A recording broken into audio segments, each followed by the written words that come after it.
Meus amados, dando continuidade à exposição do livro de Daniel, hoje nós veremos, com a graça de Deus, capítulo 11, e entrando pelo 12 até o 4º versículo. Então vamos fazer uma leitura compacta. Nós vamos fazer a leitura primeiro dos 4 primeiros versículos do capítulo 11 e depois dos 4 primeiros versículos do capítulo 12. Não vamos ler o capítulo 11 na íntegra, embora na exposição ele vai ser exposto, mas vamos ler os 4 primeiros versículos do 11 e os 4 primeiros versículos do 12. Eu quero que você leia comigo, vamos fazer uma leitura alternada. Mas eu, no primeiro ano de Dario, o Medo, me levantei para o fortalecer e animar.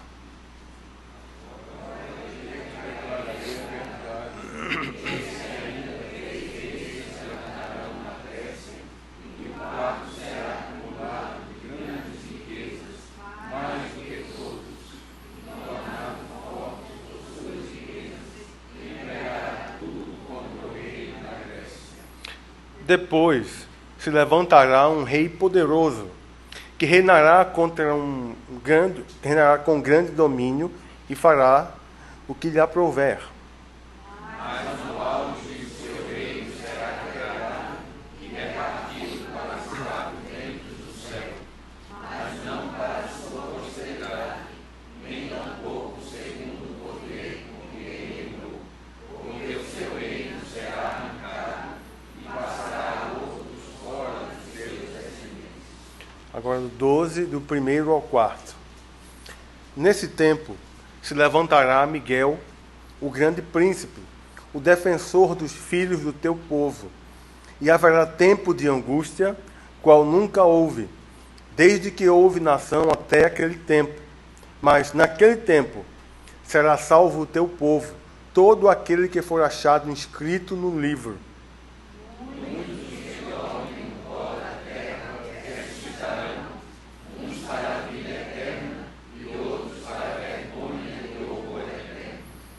Os que forem sábios, pois, resplandecerão como o fulgor do firmamento, e os que a muitos conduzirem à justiça, como as estrelas, sempre e eternamente.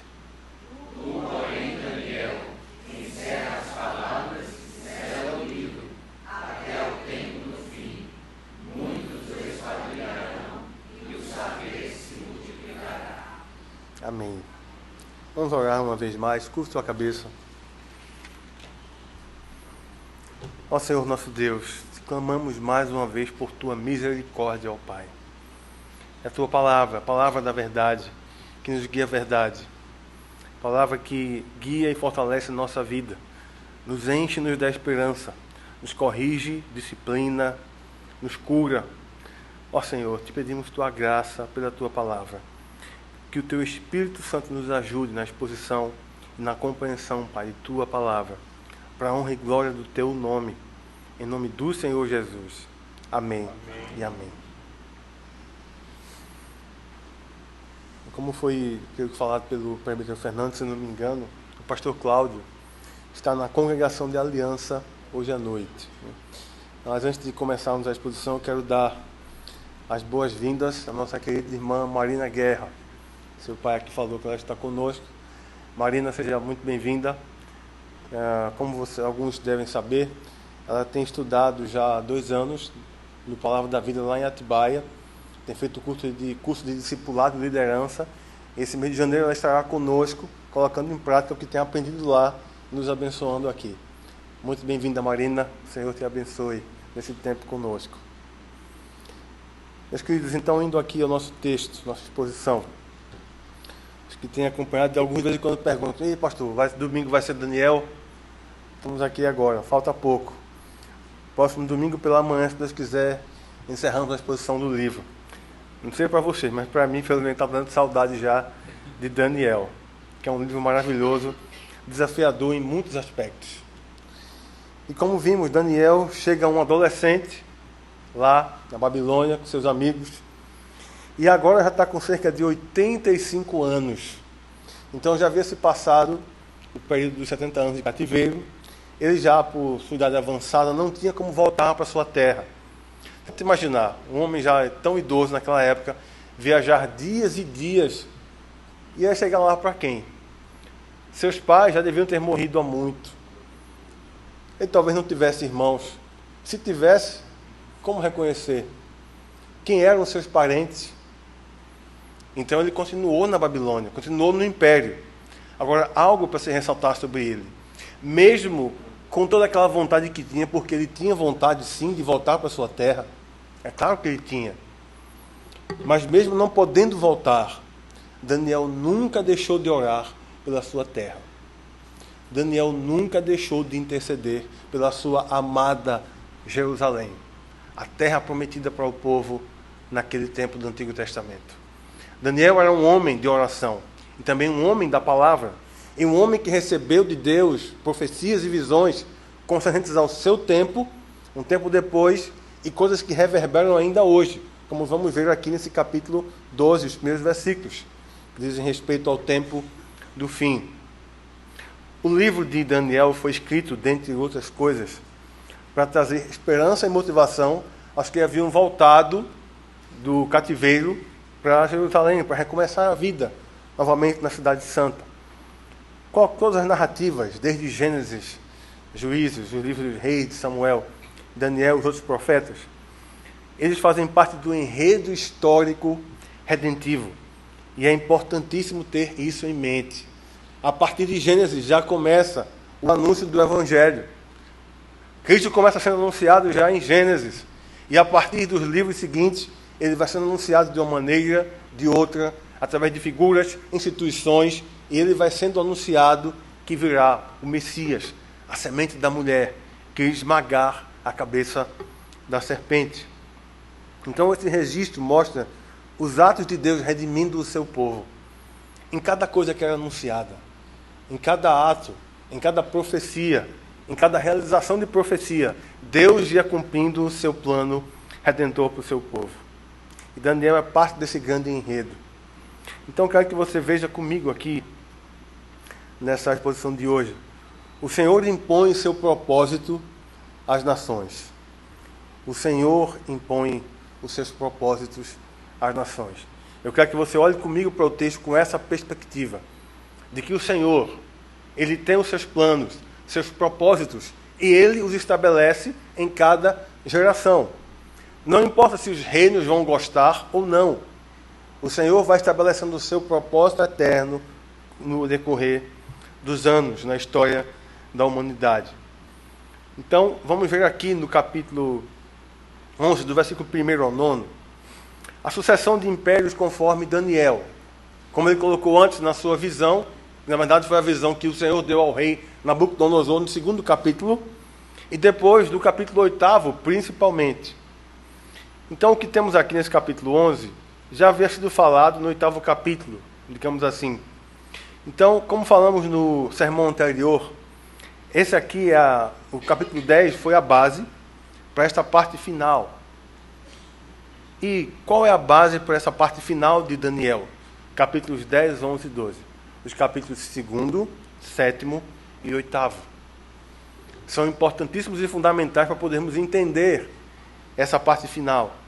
Então, mesmo envolvendo tanto sofrimento, guerras e tribulações, os períodos descritos aqui narram o propósito de Deus sendo impresso na história mundial.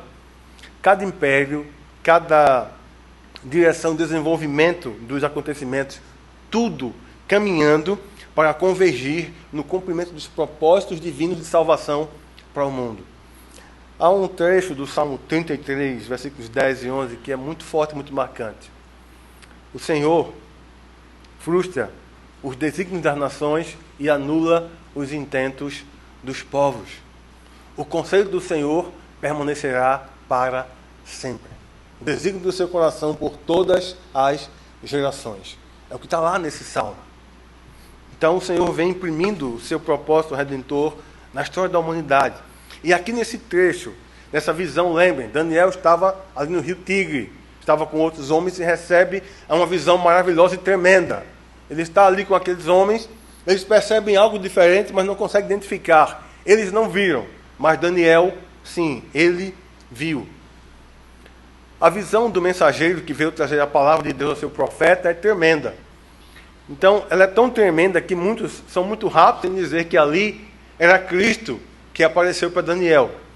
Mas nós vimos que no contexto, de acordo com o contexto, fica difícil chegarmos a dizer que é Cristo. Porque, por mais que ele tivesse todo aquele aspecto glorioso, ele estava falando com autoridade dada por Deus. Não há ali nenhuma evidência que possamos afirmar que era Cristo, mas que era um mensageiro de Cristo, com a autoridade de Cristo para dar sua palavra ao seu servo.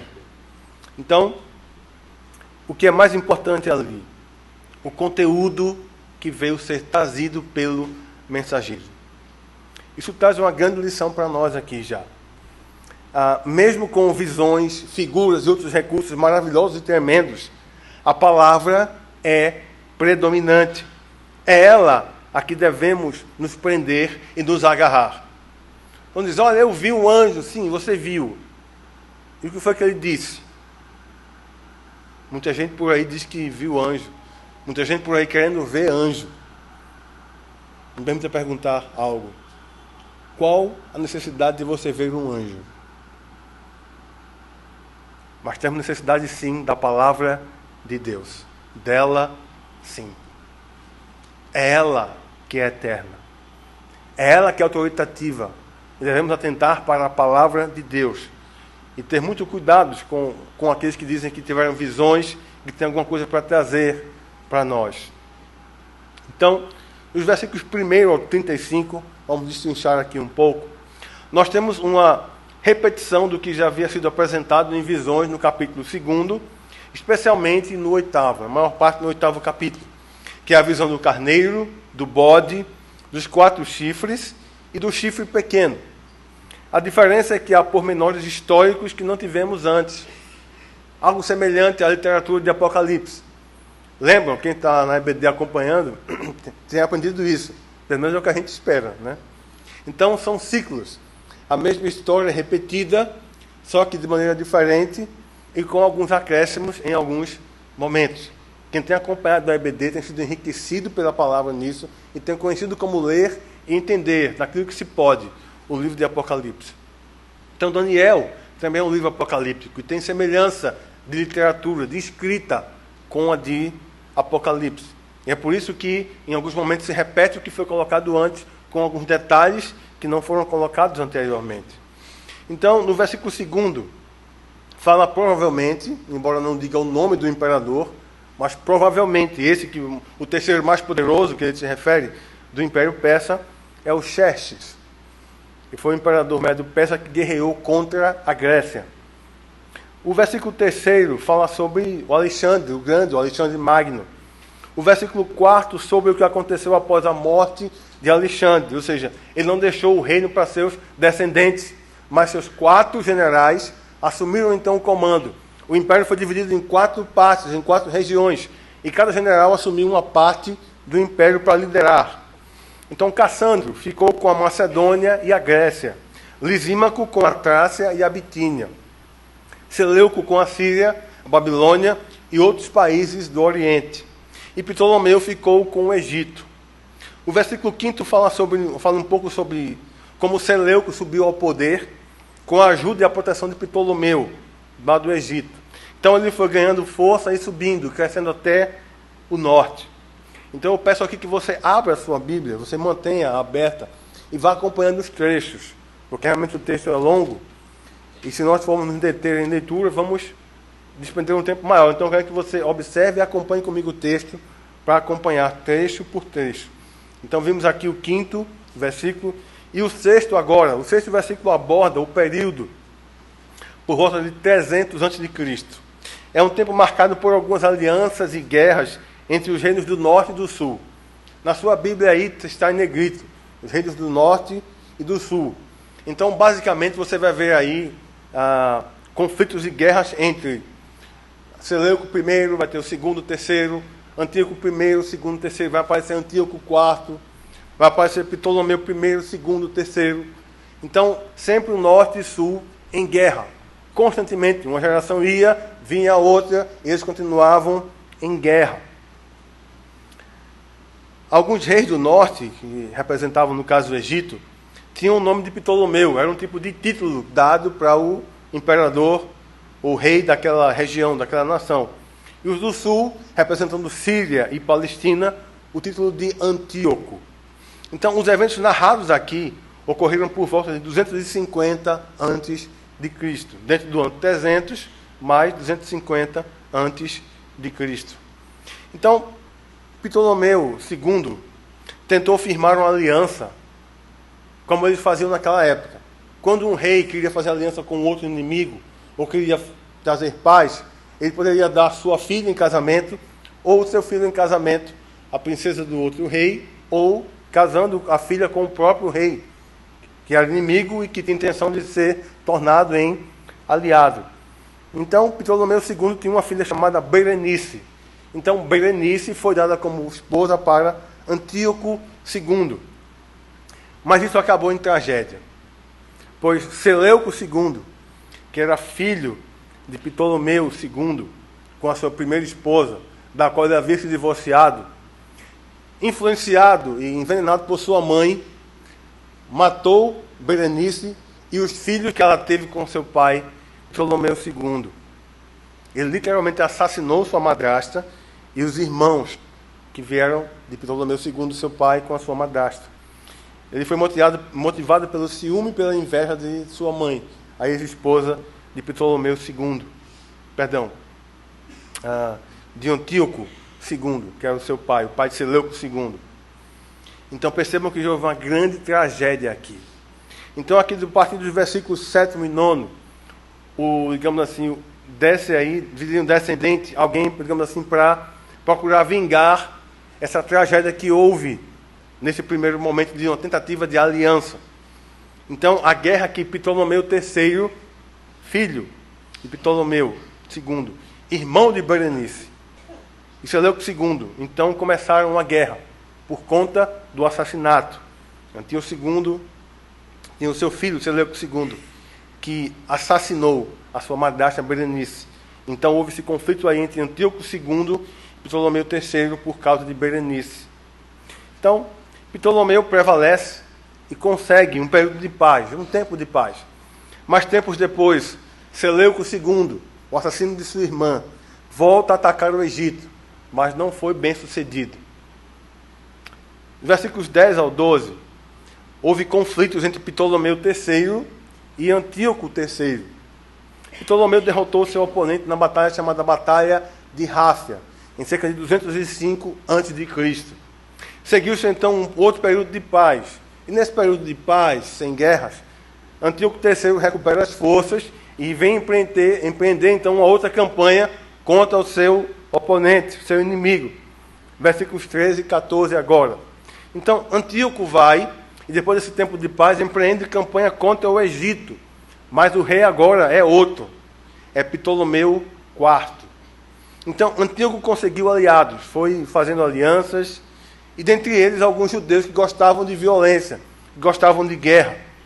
Mas qual é a motivação desses judeus? Eles queriam cumprir as profecias na marra, à força, mas eles falharam junto com Antíoco. Versículos 15 a 17, vemos que Antíoco III e Ptolomeu IV tiveram uma longa e complicada luta, que terminou cerca de 198 a.C. Então, terminou como? Com a tomada da Terra Gloriosa, como está no texto. E qual é a Terra Gloriosa? Jerusalém. Ali a parte que é chamada de Palestina. Antíoco III, então, tomou essa terra. E em 194, Ptolomeu IV já era morto. E Antíoco III casou com a sua filha, Cleópatra. Ele casou sua filha, Cleópatra, Antíoco III, casou sua filha, Cleópatra, com Ptolomeu. Ou então, Ptolomeu, que não sabemos se era quinto ou se tinha um outro título junto com esse nome. E ele foi quem subiu ao poder na época e teve então sua filha casada com este homem. Ele tentava dominar mas sua filha se mostrou independente e não, digamos assim, era conivente com os planos de seu pai, e esse plano dele de aliança de domínio acabou dando errado, não foi bem sucedido. Os versículos 18 ao 20, olha aí comigo. Em campanha no ocidente, Antíoco III encontrou a morte ao tentar saquear um templo pagão, voltando para sua casa, voltando para o seu palácio. E em seu lugar, então, sobe ao trono Seleuco IV, que teve um fim rápido. Nem há muito sobre ele, porque foi tão pouco tempo que não deu tempo nem de escrever nada sobre ele. E aí, então, vamos voltar agora os olhos para um trecho maior. Versículos 21 ao 35. E aqui é onde surge Antíoco Epifânio IV, uma figura marcante desse período. Homem cruel, maligno, venenoso, articulador, que causou muitos males ao povo de Deus.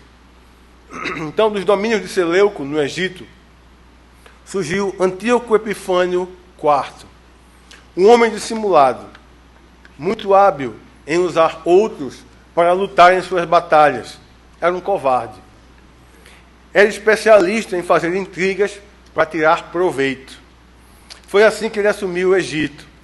Foi aqui, fala com um aqui, fala com dois ali, minando forças, caluniando, tramando, e aí então subiu ao poder.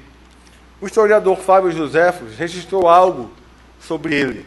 Diz o seguinte: surgiria deles certo rei que guerrearia contra a nação judaica e suas leis. Ele os privaria da forma de governo baseada nestas leis. Ou seja, ia privar o povo de Deus de buscar a Deus de acordo com as suas leis. Porque em Israel, as leis civis e as cerimoniais estavam entrelaçadas. Elas estavam muito unidas. Era difícil separar uma coisa da outra. Então, Antíoco IV Epifânio ia impedir o povo, privar o povo de entrar no templo. Ele saquearia o templo e interromperia o oferecimento dos sacrifícios por 3 anos. De fato, infortúnios foram experimentados por nossa nação sob o domínio de Antíoco Epifânio, como Daniel, muitos anos antes, previu e escreveu que aconteceria. Esse é o registro que Fábio Joséfos faz numa de suas obras.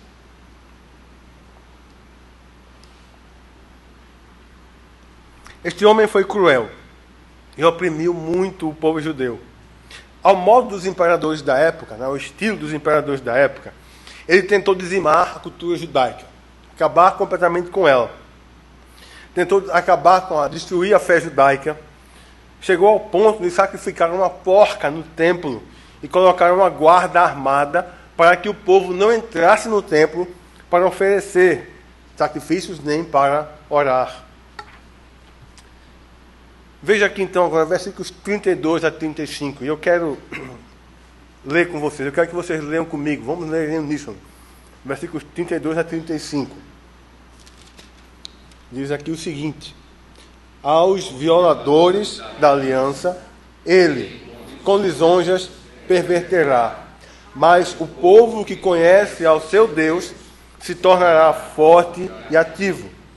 Os sábios entre o povo ensinarão a muitos. Todavia, cairão pela espada e pelo fogo, pelo cativeiro e pelo roubo por algum tempo. Ao caírem eles, serão ajudados com um pequeno socorro, mas muitos se ajuntarão a eles com lisonjas. Alguns dos sábios cairão para serem provados, purificados e embranquecidos, até ao tempo do fim, porque se dará ainda no tempo determinado. Então, esses sábios, esses fiéis aqui, pode ser uma referência a um partido que havia na época dos Hassidins, ou simplesmente poderia ser uma referência àqueles que não se deixaram enganar pela astúcia de Antíoco Epifânio IV. Muitos foram preservados por Deus, mas outros pereceram. E aqui, mesmo debaixo de perseguição muito forte, muitos judeus fiéis seguiram escondidos, mesmo podendo ser presos ou até mortos, mas iam e ensinavam a seus irmãos judeus a palavra de Deus. Sim. ensinavam ao povo a palavra e procuravam manter no coração do povo viva a esperança da vinda do Messias, de que o Senhor não deixaria o seu povo abandonado, que aquele sofrimento não seria para sempre, que o libertador viria, que o Salvador viria. Eles mantiveram isso. Enquanto faziam isso, muitos foram presos, foram mortos, torturados, foram queimados, mas com um propósito. Aquele foi um período de refinamento também dentro do povo de Israel. Esse período aqui, para você ter uma noção talvez maior, histórica, é o período que é chamado período interbíblico. Então, essas guerras aqui, já estamos perto, aqui cerca de 200 anos antes aqui da vida de Cristo, já um pouquinho mais, 160, por aí.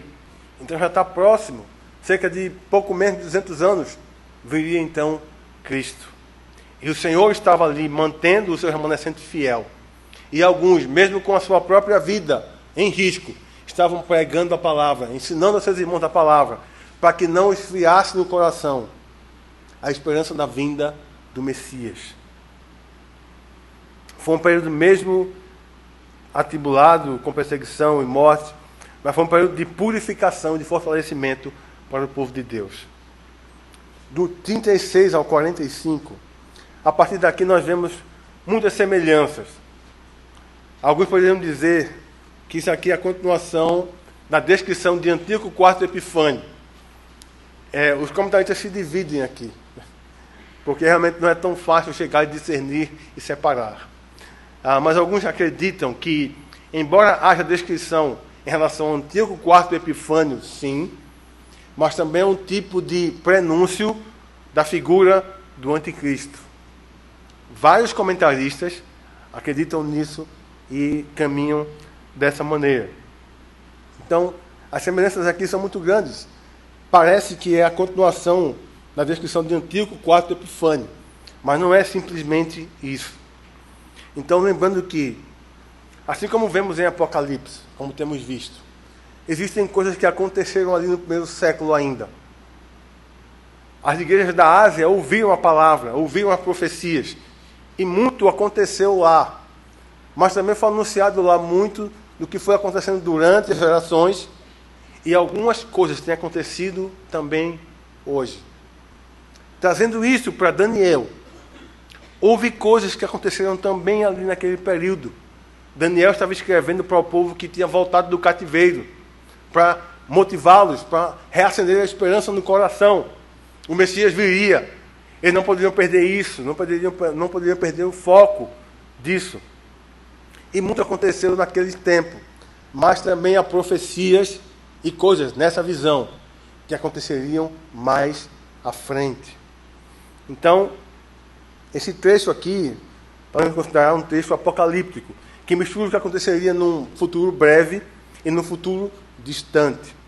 Mas tudo debaixo do controle soberano do nosso Deus, guiando tudo de acordo com o seu propósito eterno. Então, ainda com Antíoco Epifânio IV, ele intentou campanhas contra os persas, e dessa feita, quando ele foi para essa campanha contra os persas, ele deixou Lísias, que era um de seus generais, para ficar na Palestina, tomando conta.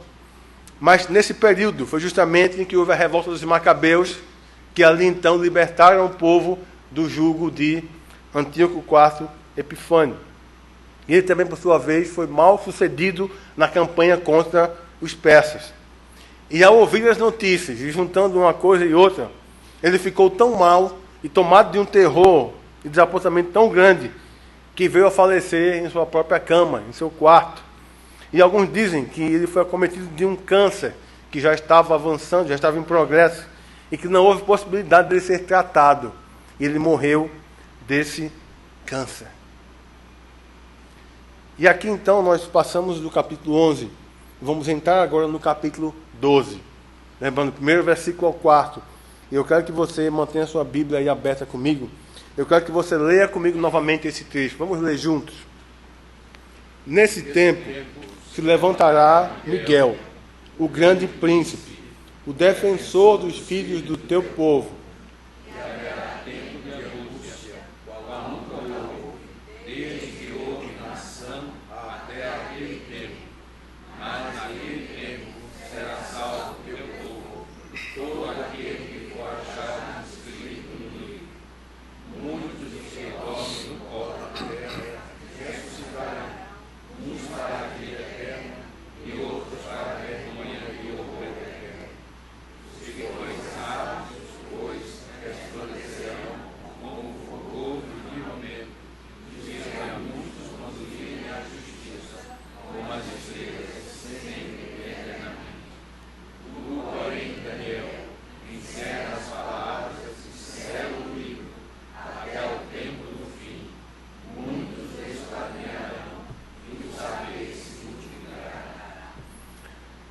Então é um trecho que talvez muitos sejam familiarizados com esse trecho.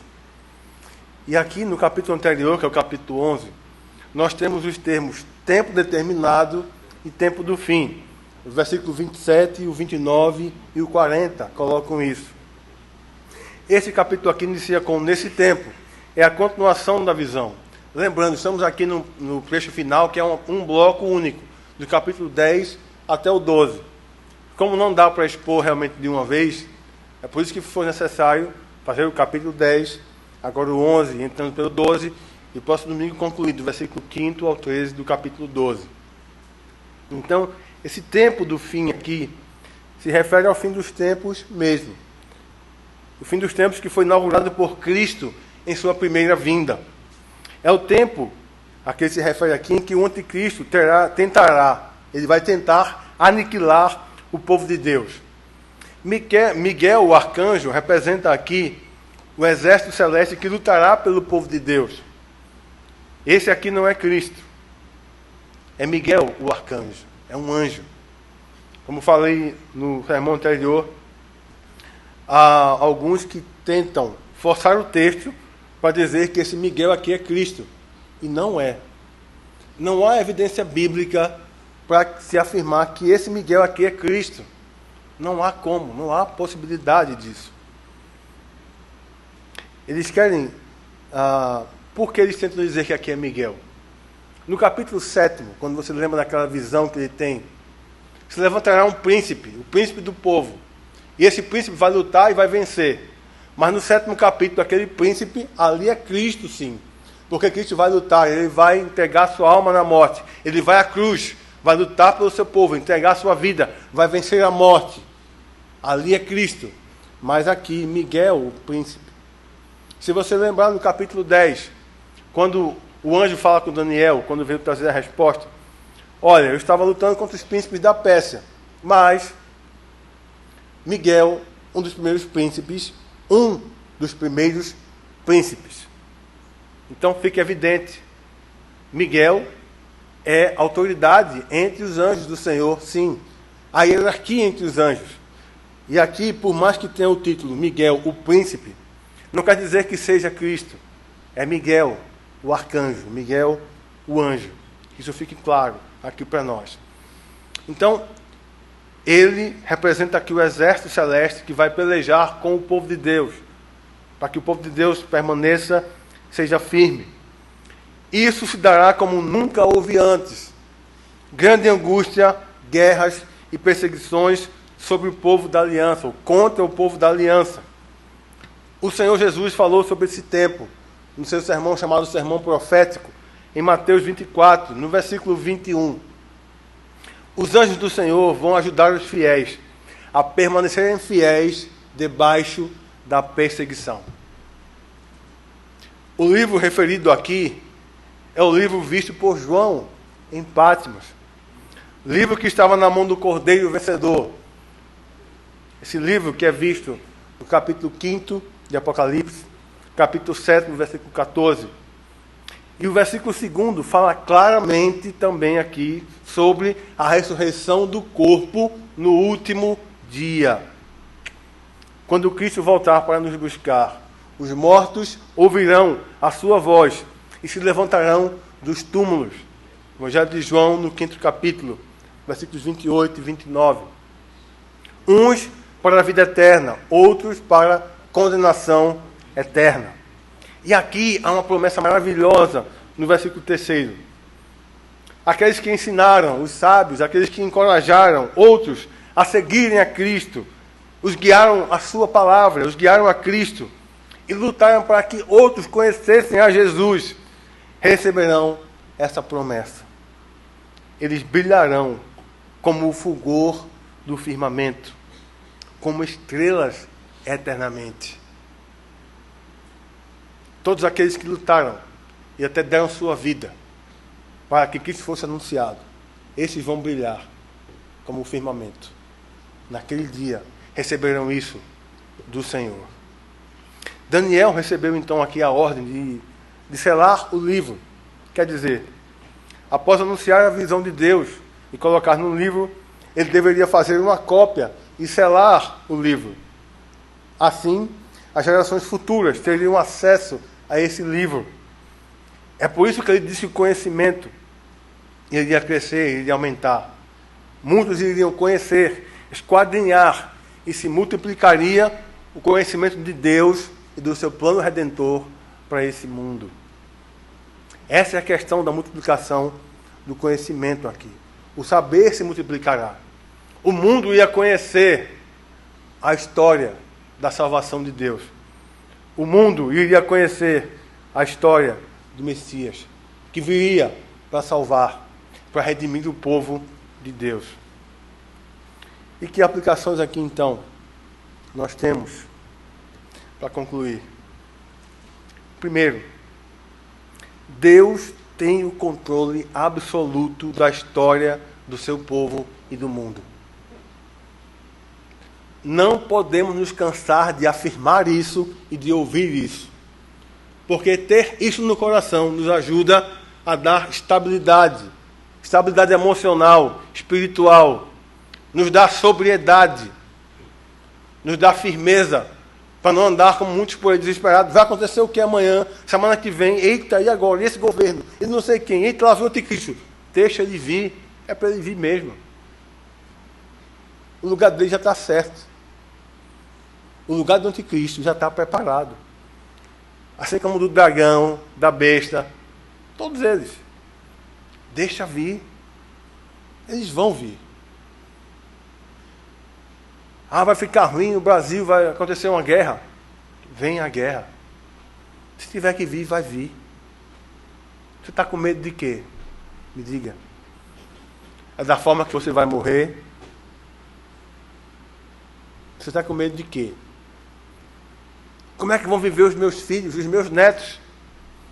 Deus vai cuidar deles, assim como cuidou de você até agora. Se eles tiverem que ser presos, eles vão ser. Se eles tiverem que ser torturados, eles vão ser.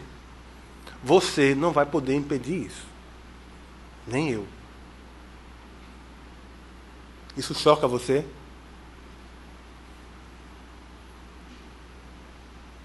Você sabia que isso pode acontecer daqui a algum tempo? Você sabia que, já parou para pensar que isso é plausível? Perseguição. Agora, aqui, na pele, na nossa própria pele, dos nossos filhos, netos, amados, amigos, parentes. Já parou para pensar nisso? Você acha que não pode acontecer? Pode acontecer. Mas se acontecer, saiba que o nosso futuro está garantido nas mãos de Deus. Estamos seguros nas suas mãos. Por mais que sejamos colocados no fogo, estamos nas mãos de Deus. Colocados na cadeia, estamos nas mãos de Deus. Torturados, estamos nas mãos de Deus. Isso já aconteceu antes na história do nosso povo, nossos irmãos do passado. O pastor Lutero colocou isso pela manhã, lembrando muito bem. Muitos na perseguição estavam, quando eram presos, estavam na arena, eles cantavam, louvavam a Deus, porque Deus estava com eles lá. Lá. Como está conosco aqui também, em toda e qualquer situação e em todo tempo. O teísmo aberto, ou teologia relacional, como também é chamada, tem sido pregada já há um tempo por aí. Você pode perguntar, o que é isso, pastor? É um tipo de uma teologia que diz que Deus abre mão de sua soberania, que não viola a vontade do homem, que planeja junto com o homem o futuro e o destino deste. Nada mais longe da verdade bíblica. Deus nunca abriu mão de sua soberania e nunca vai abrir. Ele governa as nações, Ele governa o mundo. É Ele quem move o coração dos reis. É Ele quem move tudo. Tudo acontece de acordo com o conselho da sua vontade. Nada está fora da vontade do nosso Deus. Por pior que seja a realidade, Deus está reinando. Por maior que seja a tragédia, Deus está no controle. Ele nunca abriu mão de sua soberania e nunca vai abrir. Nunca. Perseguição, aflição, angústia e dor, como o pastor Lutero também colocou de manhã, são marcas do povo de Deus, marcas da história do povo de Deus. Mas há algo que é muito precioso colocado aqui. Percebam o seguinte, percebam como desde Gênesis, quanto sangue derramado, quantas tragédias, quantas histórias familiares, pessoais, de nações, com tragédias. Mas apesar disso, Deus tecendo o seu plano redentor para o mundo, anunciando o seu Filho, preparando sua vinda para ele vir, sim, para vir numa manjedoura, humilde. Não tinha lugar para ele, numa cocheira. E ele veio, humilde. Foi para uma cruz, foi para o túmulo, mas ao terceiro dia ressuscitou. Veja a glória do plano de Deus. Veja a maravilha do plano de Deus para a minha vida, para a tua vida. Que plano tremendo. Tem sido realizado paulatinamente no decorrer da história da humanidade. Porque Deus tem o controle de tudo. E vai chegar o dia em que Ele vai enxugar dos olhos toda lágrima. Todos aqueles que têm sofrido e que sofreram serão consolados por Deus. Nós temos oposição, enfrentamos oposição, perseguição, e muitos têm morrido por causa de Cristo aí afora. No Oriente, na África, aqui na América do Sul mesmo. Quantos irmãos nossos morreram aqui na Venezuela, na Colômbia, Bolívia, outros lá em Cuba, por causa do Evangelho. Mas está chegando o dia em que esses que morreram vão ressuscitar.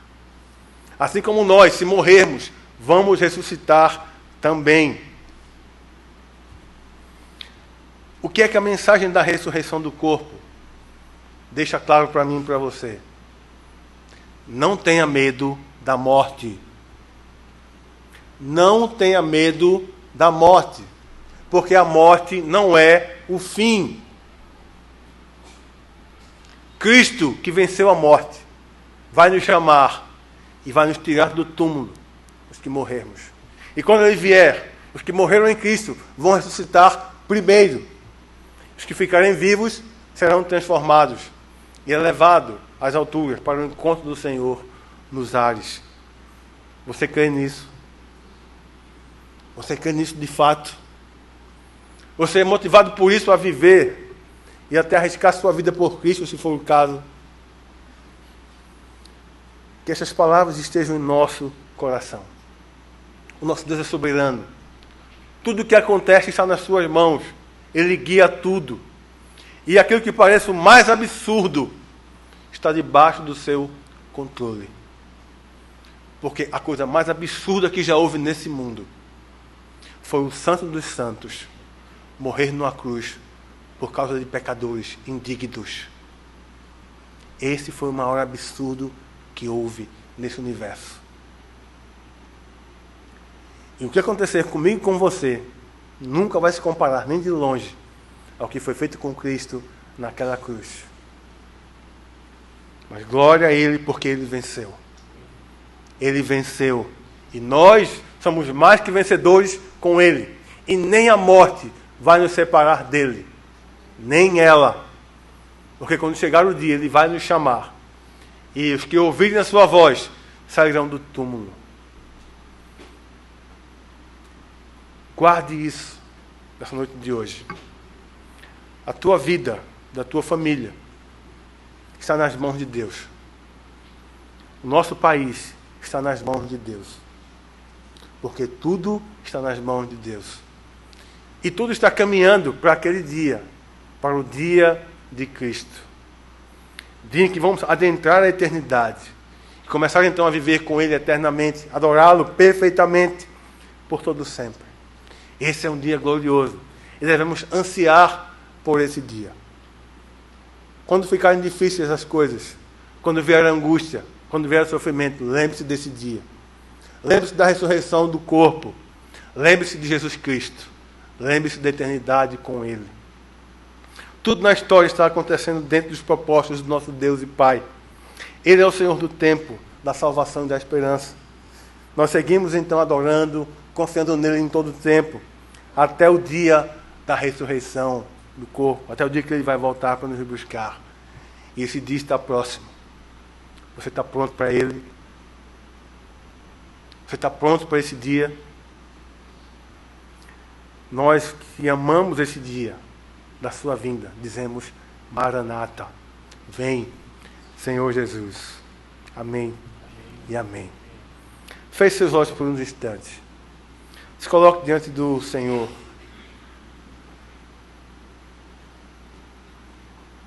E quando o hino começar, você vai se levantar e vamos cantar juntos o hino 297 do Novo Cântico.